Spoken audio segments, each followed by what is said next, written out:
Hi, everyone. Welcome to Advanced Studio Classroom's feature, The Art of English. I'm Peter. I'm the managing editor here at Advanced Magazine. Hi, I'm Linda, the senior editor at Advanced Magazine, and we are so happy, at least I am, I'm very happy to talk about this month's author and passage for our Art of English. Yes, and I can assure you I'm happy too, as well, to discuss it. But yes, our excerpt this month is from The Story of My Life by Helen Keller, whom you may know is famous for having lost her sight and her hearing at a young age. She was not born blind and deaf, but she became blind and deaf as the result of a childhood illness when she was just about a year and a half old. So she had some primitive recollection of what it meant to see and hear, but then she lost that due to a childhood illness and never regained it. In our passage, we might get an indication of that, maybe that memory of hearing and seeing. Right, right. So anyway, we're glad to have you with us. Thank you so much for all the comments that you've left for the previous episodes of The Art of English. Keep them coming. Let us know what you like. Give us ideas for future books to present to you, maybe even some poetry somewhere down the line. And also just to note one thing, if you are coming to this video after the magazine is off the newsstands, we are going to post the excerpt that we'll be reading and talking today in the more information box right here on the YouTube clip after the magazine is no longer on the stands. So for the first month when it comes out, you want to follow along with the excerpt with your magazine, either in print or digitally. But if you're coming to this a couple months later, you can find the excerpt right there in the more information box. So with that, let's get to our excerpt and read today from Helen Keller's The Story of My Life. We walked down the path to the well house, attracted by the fragrance of the honeysuckle with which it was covered. Someone was drawing water, and my teacher placed my hand under the spout. As the cool stream gushed over one hand, she spelled into the other the word water, first slowly, then rapidly. I stood still, my whole attention fixed upon the motions of her fingers. Suddenly, I felt a misty consciousness, as of something forgotten, a thrill of returning thought. And somehow, the mystery of language was revealed to me. I knew then that water meant the wonderful, cool something that was flowing over my hand.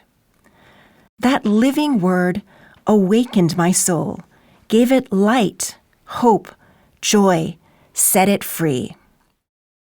There were barriers still, it is true, but barriers that could in time be swept away.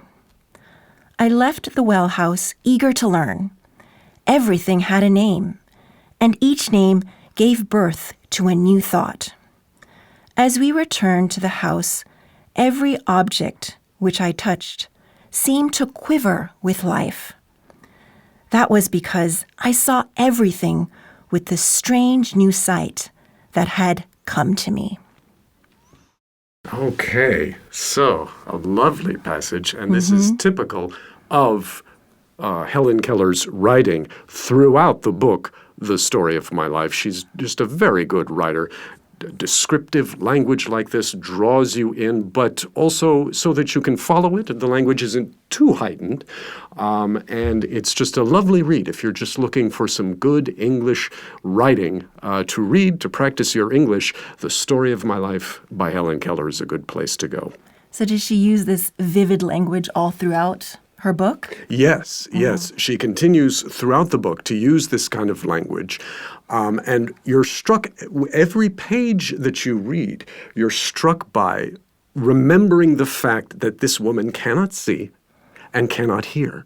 And yet the descriptiveness, she talks about visiting a lake or something, and you are right there with her. Or she talks about wandering through a city in a big snowstorm, and you are right there with her, as though she could see it and hear it, just like most of us can. Yeah. So she is not just someone who has recovered from a terrible illness to be able to function in society. She is gifted. She has this gift to write better than I certainly could, better than most people I know could write. Yeah, and her story is so inspiring. I remember reading about her and watching one of the films based on a play, based on her book. And I was just so fascinated by her story and inspired by it, and by her teacher, Anne Sullivan. And I remember reading and watching the movie, and like that story stayed with me throughout my childhood. It's something that, like, it's a story you can't forget because it's so amazing. Yes, we certainly encourage you, if you're looking for a good movie, The Miracle Worker, which is about basically what we've read today, the excerpt. It's not about Helen Keller's entire life. She was born in 1880, by the way, and lived until 1968. So she had quite a long, rich, full life, even after she recovered the ability to communicate with the outside world. But The Miracle Worker in particular focuses on the drama of her first learning how to communicate, how to use language by having someone spell out the words on her hand, because she can't hear them, she can't see them. So all she's got left is feel. You know, we can't really smell words, we can't really taste words, but there was a system devised where the words would be spelled out on her hand. Yeah, and that person who taught her language was Anne Sullivan, her teacher. And I didn't realize that Anne Sullivan was only 14 years her senior. Like there wasn't that much of an age gap between them. And it was also interesting to learn that they became lifelong friends after that and companions, and they were together until Anne Sullivan passed away. Right. But let's get into our passage. So let's do. Yeah, so let's look at the first question here. What phrases does Keller use to describe how her sense of touch helped her discover something new? So we're talking about the senses. We know that she lost her sense of sight and hearing, but when you are at a loss or you don't have one of your senses, the other ones become more magnified. So she has to use her sense of touch to make up for those lost senses. And we get her descriptions. We get how she uses that sense of touch through this passage here. Right. The phrases like, as the cool stream of water gushed over one hand. Gush, nice word, almost sounds like what it is. To rapidly flow. Something doesn't just trickle out or drip out, it gushes out when it flows very steadily and very strongly. Yeah. The water gushed over one hand. You can describe a body of water or a river with gushing water. Sometimes you'll even use it figuratively, and people will say that, I just gushed with praise when I met my favorite actor that time at the party. I just couldn't stop saying good things about them. To gush, another way to use the word. But here it was the water gushing over Helen Keller's hand, one hand, and with the other hand, her teacher, Anne Sullivan, spelled out water so that Helen would make that association in her mind that what she was feeling in this hand matched the gushing water in the other hand. Right. And this scene represents her breakthrough in being able to understand language. So from the time after, she was 19 months when she had this illness and she couldn't hear anymore, she couldn't speak or see anymore. And so for that time, the 6 years until she met her teacher at 7, she was at a loss to be able to communicate well. I think with her family, there are some signs that she would make to try to communicate things like maybe certain words. But with Anne Sullivan, she opened up a whole new world to her because she could now communicate, use language. And I understand why toddlers often get frustrated because they don't have language yet. And so they throw temper tantrums because they can't communicate. And if I was in that position, I couldn't express myself, I would probably throw a temper tantrum too. Right. And those are toddlers, little kids, toddlers. Those are little kids who can see and hear. Imagine being a little kid and you also can't see and you also can't hear. And you're going through life just smelling, tasting, and feeling things. The frustration that must build up. That's something that the movie, The Miracle Worker, brings out. And partly because, the drama needs some more kind of conflict. It's interesting when you read it in the book. Keller mentions, being frustrated and before she worked with Anne Sullivan and even throwing occasional temper tantrums. But you don't get the sense, they play it up more in the movie. They play it up more. Helen Keller's writing the book about herself. Maybe she's not going to spend page after page describing how she used to throw these temper tantrums and such. But certainly you can understand where that frustration would come from and the breakthrough that would happen once she had made that connection between what was going on in this hand, what was going on in that hand. Right. And she describes it as feeling a misty consciousness as of something forgotten, a thrill of returning thought. And somehow the mystery of language was revealed to her.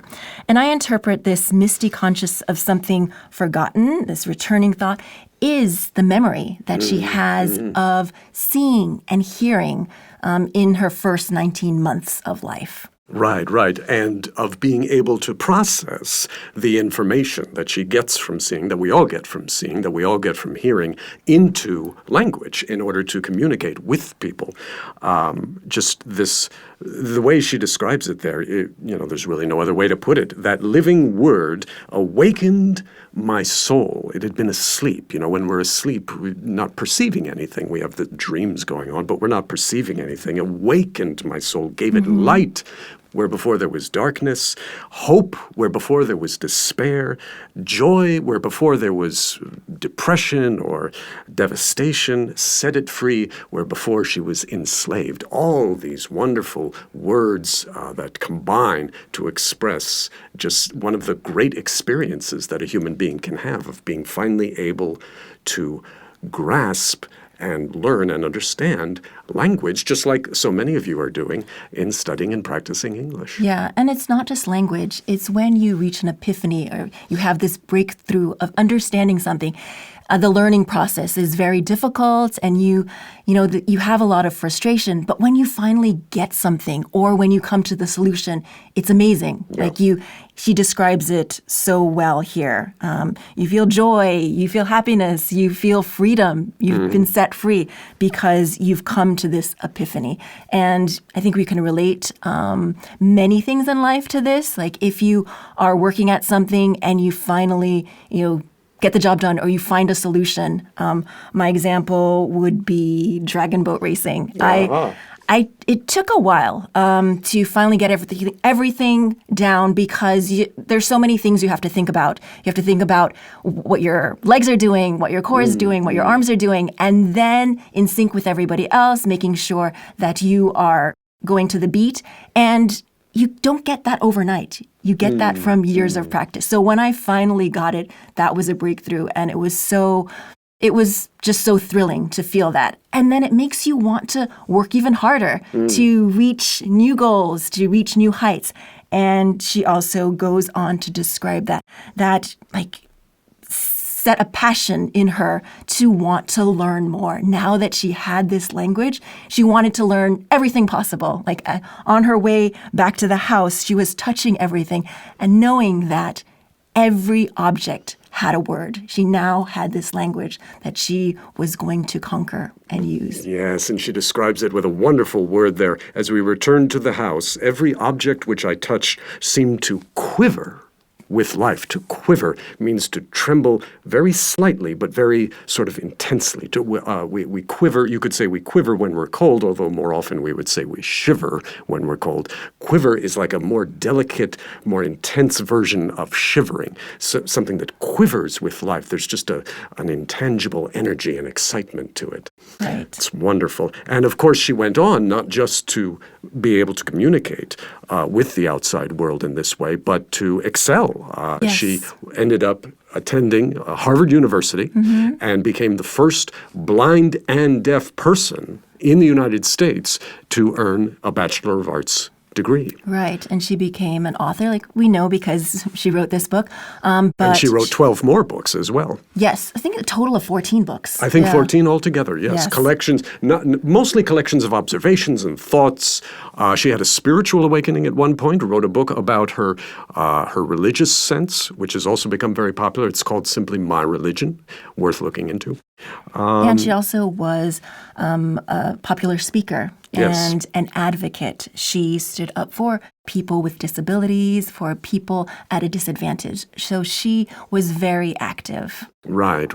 And you can see there in the article a picture of her birthplace, the house in which she was born and grew up in, that has been designated a national landmark by the United States government. So she is a very famous person in United States history, particularly 20th century United States history, and is often just held up as a wonderful, inspirational example of what the human spirit can do with determination and with a little help from above, we might say, with a gifting.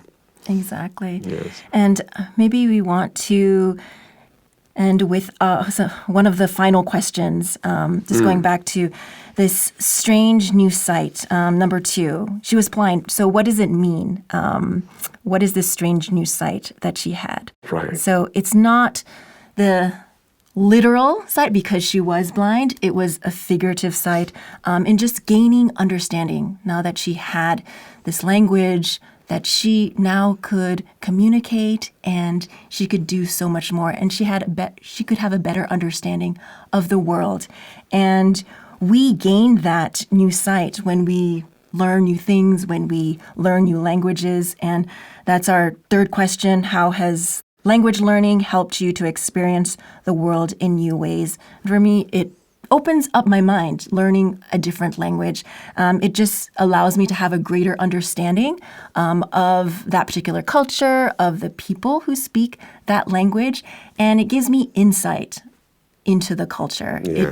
It really helps you to understand more and not just see things one way. And so we're so glad that you, our listeners and readers, are learning a new language and expanding your horizons. Yes, and if you're anything like me, learning a new language will also, in addition to what Linda said, learning a new language will humble you because you come into it at whatever age you come to it, and suddenly it's like you're a baby again because you don't know any of the words. You don't know how to put them together so that people will understand, and it's very humbling. It really, which is good because all of us tend to think a bit more of ourselves than we really should. And one of the best ways to sort of bring yourself back to earth and be grounded in that way is to try and learn a foreign language. So we're guessing that most of you out there are probably some of the humblest people that we know because you are practicing and learning and growing in your English. Yes, and keep at it. Anyway, that is all the time we have for this month. Thank you for joining us. We will be back again next month with another excerpt from a great work of literature so that you can practice your English and just learn and rejoice in the beauty of English. For today, though, I'm Peter. I'm Linda. Saying bye-bye. Bye-bye.